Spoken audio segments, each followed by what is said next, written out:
नमस्कार दोस्तों, विहंगम दर्शनम पर आप सभी का स्वागत है।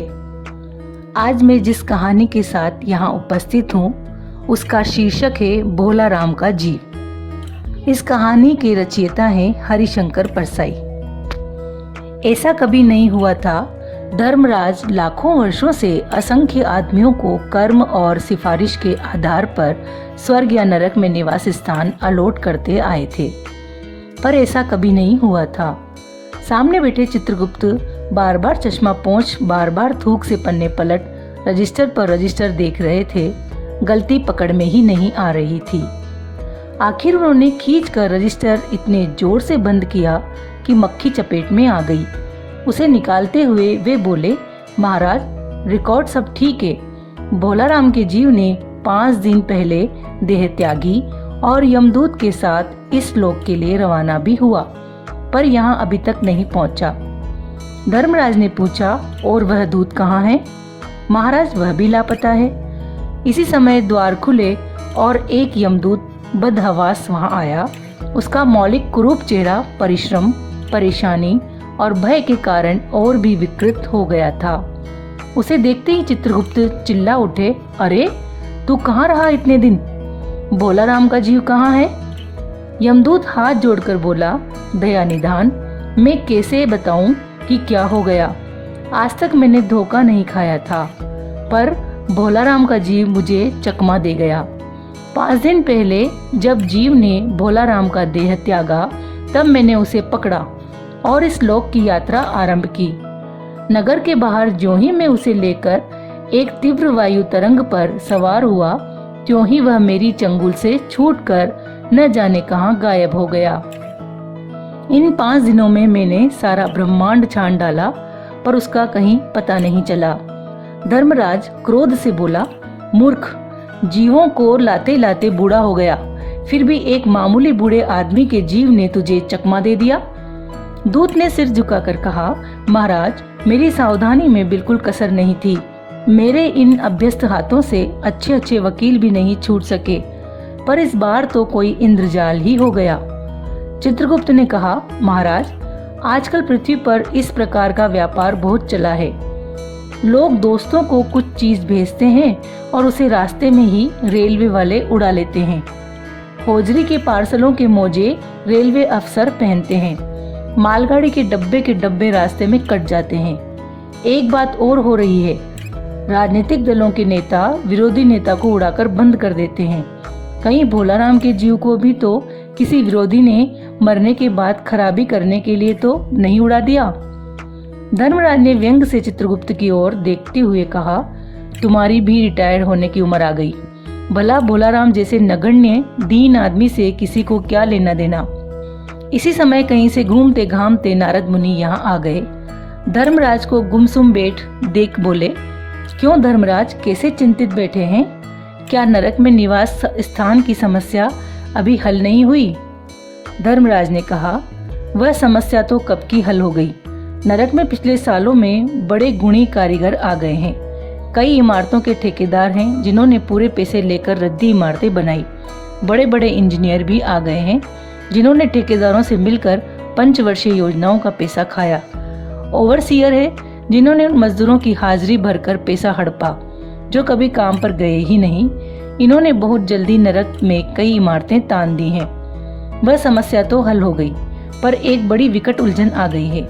भोला राम नाम के एक आदमी की 5 दिन पहले मृत्यु हुई। उसके जीव को यह दूत यहाँ ला रहा था कि जीव इसे रास्ते में चकमा देकर भाग गया। इसने सारा ब्रह्मांड छान डाला, पर वह कहीं नहीं मिला। अगर ऐसा होने लगा तो पाप पुण्य का भेद ही मिट जाएगा। नारद ने पूछा, उस पर इनकम टैक्स तो बकाया नहीं था? हो सकता है उन लोगों ने रोक लिया हो। चित्रगुप्त ने कहा, इनकम होती तो टैक्स होता, भूख मरा था। नारद बोले, मामला बड़ा दिलचस्प है। अच्छा, मुझे उसका नाम पता तो बताओ, मैं पृथ्वी पर जाता हूँ। चित्रगुप्त ने रजिस्टर देखकर बताया, भोला राम नाम था उसका। जबलपुर शहर में धमापुर मोहल्ले में नाले के किनारे एक 1.5 कमरे टूटे फूटे मकान में वह परिवार समेत रहता था। उसकी एक स्त्री थी, 2 लड़के और एक लड़की। उम्र लगभग 60 साल, सरकारी नौकर था। 5 साल पहले रिटायर्ड हो गया था। मकान का किराया उसने 1 साल से नहीं दिया, इसलिए मकान मालिक उसे निकालना चाहता था। इतने में भोलाराम ने संसार ही छोड़ दिया। आज 5वां दिन है।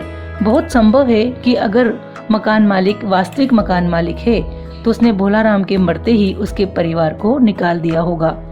इसलिए आपको परिवार की तलाश में काफी घूमना पड़ेगा। माँ बेटी की सम्मिलित क्रंदन से ही नारद भोलाराम का मकान पहचान गए। द्वार पर जाकर उन्होंने आवाज लगाई, नारायण नारायण। लड़की ने देखकर कहा, आगे जाओ महाराज। नारद ने कहा, मुझे भिक्षा नहीं चाहिए, मुझे भोलाराम के बारे में कुछ पूछताछ करनी है। अपनी माँ को जरा बाहर भेजो बेटी। भोलाराम की पत्नी बाहर आई। नारद ने कहा, माता, भोलाराम को क्या बीमारी थी? क्या बताऊं, गरीबी की बीमारी थी। 5 साल हो गए पेंशन पर बैठे, पर पेंशन अभी तक नहीं मिली। हर 10-15 दिन में एक दरख्वास्त देते थे, पर वहां से या तो जवाब आता ही नहीं था, और आता तो यह कि तुम्हारी पेंशन के मामले में विचार हो रहा है।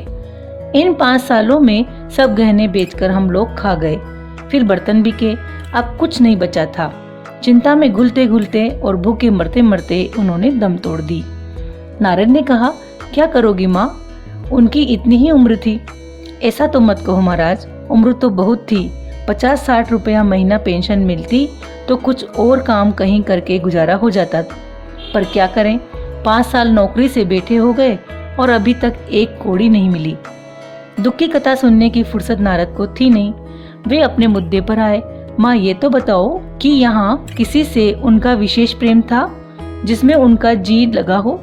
पत्नी बोली, लगाव तो महाराज बाल बच्चों से ही होता है। नहीं, परिवार के बाहर भी हो सकता है। मेरा मतलब है किसी स्त्री। स्त्री ने गुर्रा कर नारद की ओर देखा, बोली, अब कुछ मत बको महाराज, तुम साधु हो, उचक्के नहीं हो। जिंदगी भर उन्होंने किसी दूसरी स्त्री की ओर आंख उठाकर नहीं देखा। नारद हंसकर बोले, हाँ, तुम्हारा ये सोचना ठीक ही है।